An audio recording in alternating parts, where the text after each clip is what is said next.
Hello everybody, कैसे हैं आप सभी। Welcome to the colours of knowledge. और आज हम कक्षा 9वीं की जो वार्षिक परीक्षा अभी हुई है इस साल 2025-26 में, उसमें गणित स्टैंडर्ड का जो पेपर है, इसके जो ऑब्जेक्टिव्स दिए हुए हैं मल्टीपल चॉइस क्वेश्चंस जो कि 30 नंबर के पूछे जाते हैं, वो मैं आपको सॉल्व करके बता रहा हूँ। ठीक है, तो अभी जिनकी दूसरी परीक्षा होने वाली है थोड़े समय बाद जून के महीने में, वे इसको बहुत अच्छे से पढ़ें, देखें और सीखें ताकि वो आसानी से पास हो सके, क्योंकि अक्सर ऐसा होता है कि बहुत सारे प्रश्न रिपीट होते हैं परीक्षाओं में। तो हो सकता है इसमें से आपको काफ़ी सारे प्रश्न वापस से जो नया पेपर आएगा उसमें देखने को मिलेंगे। देखिए, सबसे पहला जो प्रश्न है, सही विकल्प चुनकर लिखिए। तो इसमें निम्नलिखित में से कौन सी संख्या अपरिमेय है। ठीक है, तो अपरिमेय संख्या जो होती है कौन सी होती है, जिनको पी बटे क्यू के रूप में नहीं लिख सकते हैं। ठीक है, तो देखिए ये ऑप्शन ए, बी और डी जो है, ये तो पी बटे क्यू के रूप में लिखे जा सकते हैं। क्यों लिखे जा सकते हैं? क्योंकि देखिए, जिसको आप इसको हल करेंगे, इसको हल करने पे √23 से √23 माइनस हो जाएगा तो 3 बचेगा। 3 को हम पी बटे क्यू के रूप में आसानी से लिख सकते हैं, 3/1 करके, है ना। यहाँ पर क्या है, √7 से √7 कट जाएगा तो 2/7 हो जाएगा ये। ठीक है, ये भी पी बटे क्यू हो गया आपका। इसी प्रकार से यहाँ इसको हल करेंगे। देखिए, 2 माइनस √5 प्लस 3 और प्लस √5, तो √5 आपस में क्या हो जाएंगे, कैंसिल हो जाएंगे, और 3 और 2 मिला के क्या बन जाएंगे, 5। मतलब इसका उत्तर 5 आएगा। तो 5 को हम 5/1 लिख सकते हैं। तो ऑप्शन डी है। मतलब कि ए जो है वो भी परिमेय है, ये भी परिमेय है, बी भी, और डी भी परिमेय है। तो अपरिमेय कौन है, 1/√2।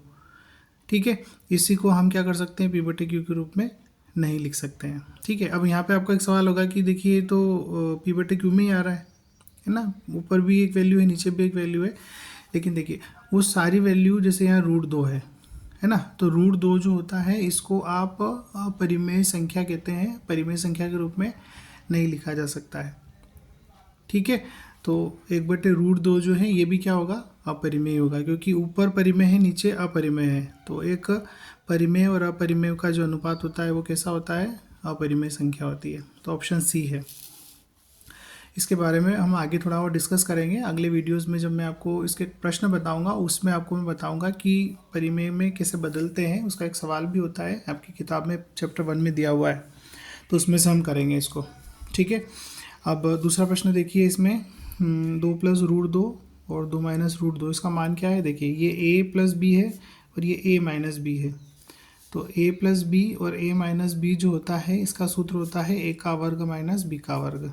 मतलब यहाँ पर 2 का वर्ग माइनस √2 का वर्ग, 2 का वर्ग 4 और √2 का वर्ग 2, तो 4 - 2 2। कौन से ऑप्शन में है, ऑप्शन सी में है। इसी प्रश्न क्रमांक 3, निम्न में से कौन सा बहुपद है। ठीक है, तो बहुपद की परिभाषा क्या होती है। बहुपद जो होता है उसमें जो चर होता है, जैसे यहाँ पर x है, यहाँ पर y है, यहाँ पर t है। ठीक है, तो चर जो होता है उस वो रूट के अंदर नहीं होना चाहिए, है ना, रूट के अंदर नहीं होना चाहिए, साथ में वो बटे में नहीं होना चाहिए। ठीक है, उसकी घात जो होती है वो 1/2 या इस प्रकार से नहीं होना चाहिए। मतलब किसी चर की घात, सिंपल सी परिभाषा क्या है, किसी भी चर की घात जो है वो एक मतलब आपका क्या होना चाहिए, पूर्ण संख्या होनी चाहिए। पूर्ण संख्या होती है 0, 1, 2, 3, इस प्रकार की घात होना चाहिए चर की। तो वो केवल ऑप्शन सी में ही है। यहाँ x का वर्ग है, x है। ठीक है, यहाँ पर घात 2 है, यहाँ पर घात 1 है, यहाँ पर घात 0 है ना, या कुछ नहीं है, मतलब x की घात 0 है। तो ऑप्शन सी जो है वो बहुपद है। देखिए यहाँ पर y जो है रूट में आ रहा है, यहाँ पर t रूट में आ रहा है, और यहाँ y बटे में आ रहा है। तो ये भी बहुपद नहीं है, ये भी बहुपद नहीं है, और ये भी बहुपद नहीं है। बहुपद कौन है, ये है। चौथा प्रश्न, बहुपद x² + x - 6 का एक गुणनखंड x - 2 है, तो दूसरा गुणनखंड क्या होगा, x + 3 होगा। ठीक है, आप इसको करने के लिए क्या कर सकते हैं, जो x² + x - 6 है, इसको x - 2 से भाग दे सकते हैं। ठीक है, देखिए x से करेंगे तो x का वर्ग और माइनस के 2x, चिन्ह बदलेंगे, ये हट जाएगा, ये 3x - 6, फिर यहाँ पर 3 है तो +3 से करेंगे, 3x - 6, चिन्ह बदलेंगे तो ये पूरा क्या हो जाएगा, 0 हो जाएगा। तो क्या बचा, मतलब उत्तर क्या आया, x + 3। तो इस बहुपद का दूसरा गुणनखंड क्या होगा, x + 3 होगा। 5वां प्रश्न, वह बिंदु जिसके दोनों निर्देशांक ऋणात्मक हो स्थित होगा। देखिए दोनों ऋणात्मक किस में होता है, तृतीय चतुर्थांश में होता है। एक्स भी ऋणात्मक, और ये प्रथम, ये द्वितीय, और ये तृतीय, और ये चतुर्थ। ठीक है, तो तृतीय चतुर्थांश इसका उत्तर है। छठा, x बराबर 5 y बराबर 2 निम्नलिखित रैखिक समीकरण का हल है। तो x प्लस वाई बराबर 7। देखिए x बराबर 5 रखना है, तो 5 प्लस 2 बराबर क्या हो गया, 7 हो गया, आ रहा है। बाकी यहाँ नहीं आ रहा। देखिए 5 प्लस y का मान 2 रखेंगे, 2 दूनी 4, तो 5 और 4 कितने होगा, 9। 9 बराबर 7 नहीं होता है। तो सॉल्यूशन मतलब x और y के मान रख के आपको करना है ना। इन तीन में रखेंगे तो बराबर 7 नहीं मिलेगा, किस में मिलेगा, केवल डी में मिलेगा। तो इसका ये छठा जो है इसका सही उत्तर है। ठीक है, तो ये पहला प्रश्न हो गया, सही विकल्प चुन के लिखें। अब इसका दूसरा जो प्रश्न है वो हल करेंगे। दूसरे प्रश्न में क्या है, रिक्त स्थानों की पूर्ति कीजिए। ठीक है, तो देखिए बहुपद x की घात 3 माइनस 2x का वर्ग प्लस 1 में एक्स स्क्वायर का गुणांक। देखिए एक्स स्क्वायर जो है उसके गुणा में क्या है, माइनस के 2 है। ठीक है, तो ये -2 इसका गुणांक हो गया, है ना। पूर्ण अपने भाग से हमेशा क्या होगा, बड़ा होगा, है ना। पूर्ण मतलब कि मान लो एक वृत्त लिया आपने, अब इसमें से आपने इतना सा काट के निकाल लिया, है ना। मान लो कि ये केक है, इस केक में से आपने इतना हिस्सा काट के निकाल लिया, तो केक अपने आप में पूरा था, उसका भाग आपने निकाल लिया, है ना। तो पूर्ण जो है वो अपने भाग से हमेशा बड़ा रहता है, मतलब पूरी चीज़ जो है उसमें से काट के निकाली गई चीज़ से हमेशा बड़ी होगी, तो बड़ा होता है।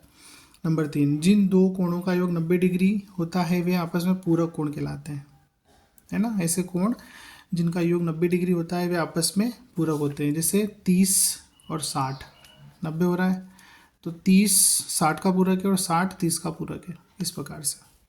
ठीक है, फिर चौथा प्रश्न, त्रिभुज में किन्हीं दो भुजाओं का योग तीसरी भुजा से हमेशा बड़ा होता है ना। सिंपल सी बात है, त्रिभुज की कोई भी दो भुजाओं के आप जोड़ोगे तो वो तीसरी भुजा से हमेशा बड़ा ही आएगा, भले त्रिभुज कितना ही बड़ा हो कितना ही छोटा हो, कोई फर्क नहीं पड़ेगा।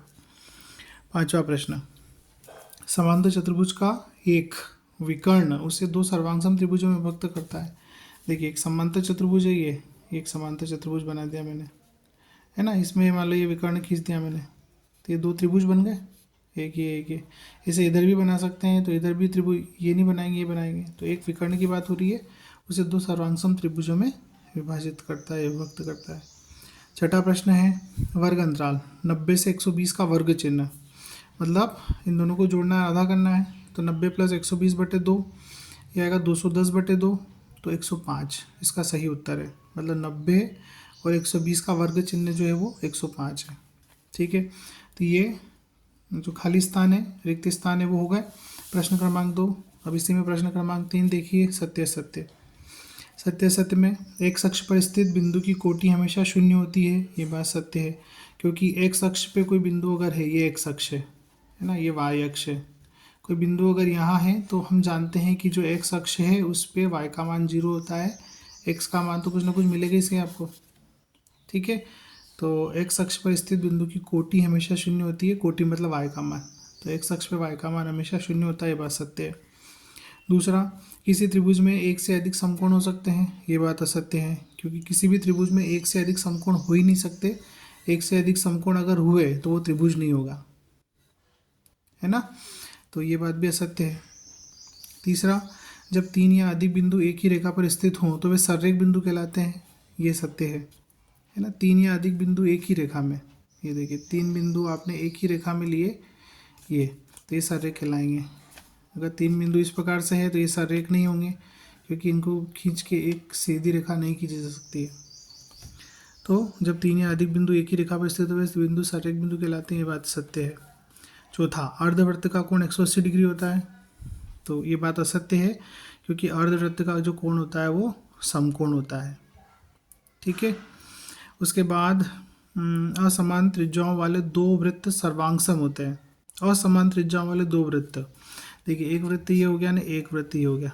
ठीक है, दोनों की त्रिज्या अलग अलग है ना, इसकी त्रिज्या कम है, इसकी ज़्यादा है, तो ये वृत्त जो है वो सर्वांगसम नहीं होते हैं, है ना, सर्वांगसम नहीं होते हैं। तो यहाँ पर पूछा है कि असमान त्रिज्याओं वाले दो वृत्त सर्वांगसम होते हैं, तो ये बात असत्य है। नंबर 6, वर्ग अंतराल 20 से 25 में 20 उच्च सीमा है, ये बात भी असत्य है, क्योंकि 20 तो निम्न सीमा है और 25 उच्च सीमा है। ठीक है, तो ये छठा प्रश्न हो गया। प्रश्न क्रमांक 3 सत्य सत्य का। अब इसके आगे हम प्रश्न क्रमांक 4 हल करेंगे। देखिए प्रश्न क्रमांक 4 में सही जोड़ी मिलाइए। तो द्वितीय चतुर्थांश में स्थित एक बिंदु, द्वितीय चतुर्थांश में क्या होता है, द्वितीय चतुर्थांश में जो आपका y होता है वो पॉजिटिव होता है, x नेगेटिव होता है। देखिए ये फर्स्ट, ये सेकेंड, ये थर्ड और ये फोर्थ है ना, मतलब कि पहला, दूसरा, तीसरा और चौथा चतुर्थांश। अब उसने पूछा द्वितीय चतुर्थांश, तो y पॉजिटिव और x नेगेटिव है ना, मतलब -x और +y। तो एक बिंदु जो होगा वो ये होगा -2,3 है ना, x का मान ऋणात्मक, y का मान धनात्मक। तो पहले का हो गया ये f। फिर 2x + 8 का शून्यक। देखिए 2x + 8 का शून्यक निकालना है, मतलब 2x + 8 = 0। तो 2x = -8, x = -8/2, 2 चौक 8, तो x = -4। किसके लिए मिल रहा है, इसके लिए मिल रहा है, दूसरे के लिए।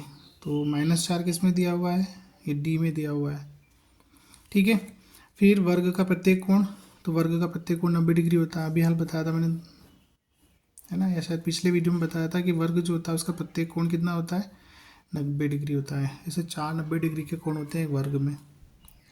उसके बाद में समबाहु त्रिभुज का क्षेत्रफल। तो समबाहु त्रिभुज के क्षेत्रफल का सूत्र ये है √3/4 और भुजा का वर्ग। ठीक है, पांचवा अर्धगोले का पृष्ठीय क्षेत्रफल। तो अर्धगोले का पृष्ठीय क्षेत्रफल जो होता है वो होता है 2πr²। ठीक है, ऑप्शन सी। फिर वृत्त का क्षेत्रफल। तो वृत्त का क्षेत्रफल जो होता है πr² होता है। ये सिंपल सिंपल सूत्र हैं जो आपने अपनी किताब में पढ़ते समय पढ़े हैं, तो इनका थोड़ा सा आप रिविज़न कर लें एक बार सूत्रों का, क्योंकि इसमें सही जोड़ी में सूत्र भी दिए जा सकते हैं, तो आपको पता होना चाहिए। ठीक है, तो ये हो गया आपका प्रश्न क्रमांक 4। अब इसके बाद प्रश्न क्रमांक 5 हल करेंगे। देखिए प्रश्न क्रमांक 5 में क्या है, एक शब्द एक वाक्य में उत्तर लिखना है ना। अशून्य अचर बहुपद की घात कितनी होती है, तो 0 होती है। देखिए अशून्य अचर बहुपद, तो 7 जैसे ये कोई भी संख्या आप ले सकते हैं, इसकी घात कितनी होगी, 0 होगी। ठीक है, फिर कार्तीय तल में किसी बिंदु की स्थिति निर्धारित करने वाली क्षैतिज और ऊर्ध्वाधर रेखाओं के नाम क्या हैं, तो उनको x अक्ष और y अक्ष कहते हैं। जो हम बनाते हैं इस प्रकार से, क्षैतिज रेखा x अक्ष कहलाती है, ऊर्ध्वाधर रेखा y अक्ष कहलाती है। नंबर 3, x = 3y को इस रूप में लिखना है, ax + by + c = 0 के रूप में लिखना है, दो चर के रैखिक समीकरण के रूप में लिखना है मतलब। ठीक है, तो देखिए 3y को हमने पक्षांतर करके इधर ले लिया, तो x - 3y। अब c की जगह हमारे पास वैल्यू नहीं है, तो हमने 0 ऐड कर दिया, बराबर 0 बन गया ऐसा, x - 3y + 0 = 0। ठीक है ना।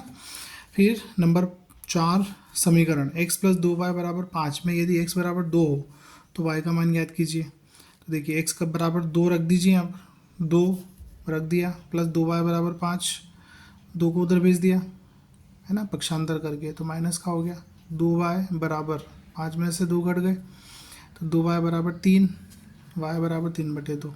तो y का मान क्या हो गया, 3/2 हो गया इसमें, चौथे में। पांचवा प्रश्न, निम्न आकृति में x का मान बताइए। तो देखिए x का मान कितना होगा, सीधी रेखा कोण 180 डिग्री होता है, तो यहाँ पर x + 65 = 180 डिग्री है। x = 180 - 65, तो x बराबर इसको घटाएंगे आप तो कितना आएगा, 115 डिग्री। फिर प्रश्न क्रमांक 6, आकृति में AOB 120 डिग्री है, तो x का मान ज्ञात कीजिए। देखिए इसमें इसका जो सिद्धांत है वो क्या कहता है कि वृत्त के केंद्र पर किसी चाप द्वारा बनाया गया कोण उसी चाप द्वारा परिधि पर बनाए गए कोण का दुगुना होता है। मतलब ये कोण जो है इसका दुगुना है, x का दुगुना, x का जो भी मान है उसका दुगुना। तो ये 120 है, तो ये कितना हो जाएगा, 60 डिग्री। मतलब x बराबर आपका क्या हो गया, 60 डिग्री है ना। किसी चाप, ये चाप क्या है, ये वाला चाप है इसका AOB। तो ये चाप कितना कोण बना रहा है, ये चाप बना रहा है 120 डिग्री का कोण, कहाँ पर, केंद्र पर। अब यही चाप परिधि पर कोण बना रहा है 180 डिग्री। तो किसी चाप द्वारा केंद्र पर बनाया गया कोण परिधि पर बनाए गए कोण का दुगुना होता है। तो केंद्र पर जो कोण है वो दुगुना है परिधि के कोण से, तो इसका दुगुना है, मतलब ये जो भी होगा उसका दुगुना ही है। तो ये 120 है, तो 120 किसका दुगुना होता है, 60 का होता है, तो ये 60।